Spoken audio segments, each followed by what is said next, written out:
এখন দেখ আমরা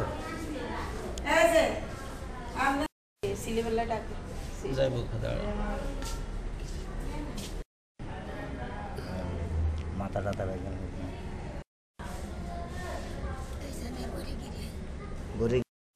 মাইয়ার মারেনি মনোকষ্ট নিত না জামার মাইয়ার মারেনি মনোকষ্ট নিত না জামার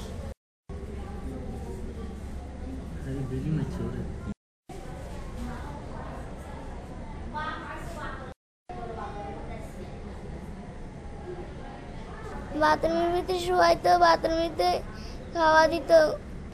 আর রানী কবে লাতি কিল বুকবে কিল গরম কাজ করতে যাইলো লাতি মন্দির দোষ করলো লাতি আগে কাজ একটু দেরি হলো লাতি মারে। আমার মেয়েরে মানে আমি গরিব মানুষ সেই হিসাবে দিছি। আমার মেয়েরে মানে মারি ধরি নিচেতন সব হারায় উঠে এলাইছে। এখন আমি আপনাকেও পুলিশের মাধ্যমে আমি বিচার চাই।